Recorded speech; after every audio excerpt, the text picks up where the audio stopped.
ప్రయోజనాత్మకంగా మలుచుకోవడం మన చేతిలో ఉంది.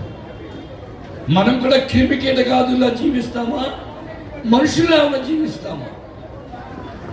క్రిమి కీటకాదులు కూడా జీవిస్తున్నాయి. ఆహార నిద్ర భయమైదురంచ సామాన్యమేత పశుభిర్నరాణం జ్ఞానేనమేకో అధికో విశేషం. ఆహారము ఆకలిస్తే ఆహారం తీసుకోవడం, భయపడడం, నిద్రించడం, కోరిక తీర్చుకోవడం, ఇది పశువులకి మనుషులకి సమానమే. కానీ జ్ఞానేనమేకో అధికో విశేషం. ఈ నరుడికి మాత్రము జ్ఞానం అనేది ఇచ్చాట భగవంతుడు. ఎందుకు ఇచ్చాడు ఆ జ్ఞానం? విచక్షణ జ్ఞానం. ఎప్పుడు ఏ పని చేయాలి, ఎలా మాట్లాడాలి, ఎందుకు మాట్లాడాలి, ఎలా ఉండాలి అనేది నరుడికి మాత్రమే ఇచ్చాడు. లక్షణాలు ఎవరైనా చెప్తారా? కార్యేషు దాసి చెప్తారా?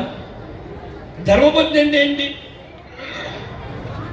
ధర్మబద్ధి అంటే కార్యేషు దాసి, ఇంట్లో పనులు చేసేటప్పుడు దాసి మనస్తత్వంతో పనిచేయాలి, సేవకురాలా పనిచేయాలి. కరణేషు మంత్రి, భర్తకి ఆ కుటుంబం యొక్క సౌభాగ్యం కోసం ఉపయుక్తమైన సలహాలు ఇవ్వాలి. ఇవాళ పెళ్ళానంటే విడిపోదాం ఇది కాదు. ఈ మధ్య సాఫ్ట్వేర్ అమ్మాయిలు అబ్బాయిలు ఎంచుకుంటున్నారు, ఎటువంటి అబ్బాయిలు కావాలని. వాళ్ళు పంపిస్తారు కదా బయోడేటా, అత్తమామలు ఉండకూడదు, ఆడపడుచులు ఉండకూడదు, అటువంటి వాడిని టిక్కేస్తున్నారు. ప్యాకేజ్ కావాలి, అవునా కదా?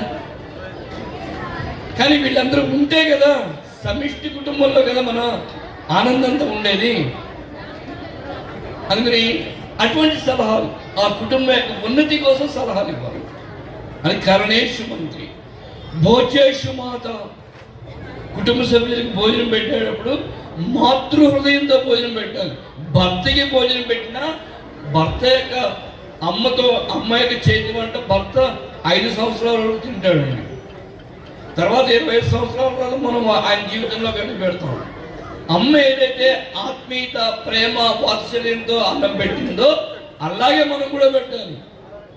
అన్నం పెట్టిన వెంటనే సిఎంఆర్ షాపింగ్లో కొత్త పట్టు చీర వచ్చిందంట, మలబార్ గోల్డ్లో కొత్త నెక్లెస్ వచ్చిందంట, అక్కడ కాదు అర్జీలు పెట్టడం. అది భోజనం ప్రసాదంగా చేయనివ్వండి.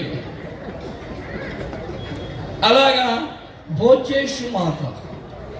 శయనేషు రంభ, శయన గృహంలో రంభాదేవిలో ఉండాలి.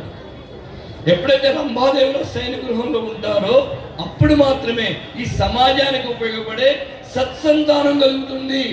లేకపోతే సమాజ వికటకు ఉపయోగపడే వాళ్ళు కలుగుతారు. గుర్తుపెట్టుకోండి. రూపేషు లక్ష్మి, రూపంలో లక్ష్మీదేవిలో ఉన్నాడు. లక్ష్మీదేవి యొక్క రూపం మనకి ఎక్కడ వస్తుందండి? ఆవిడ క్షీర సముద్ర రాజతనయ్య. మనకంత సౌందర్యం వస్తుందా? కాదు. కాకపోతే ఏంటంటే కనీసం ఉతికిన వస్త్రాలు ధరించడం, ఉన్నంతలో మంచి వస్త్రాలు ధరించడం, ఇది మనం చేయాలి. క్షమయా ధరిత్రి, క్షమించడంలో భూదేవంత వరకు ఉండాలండి.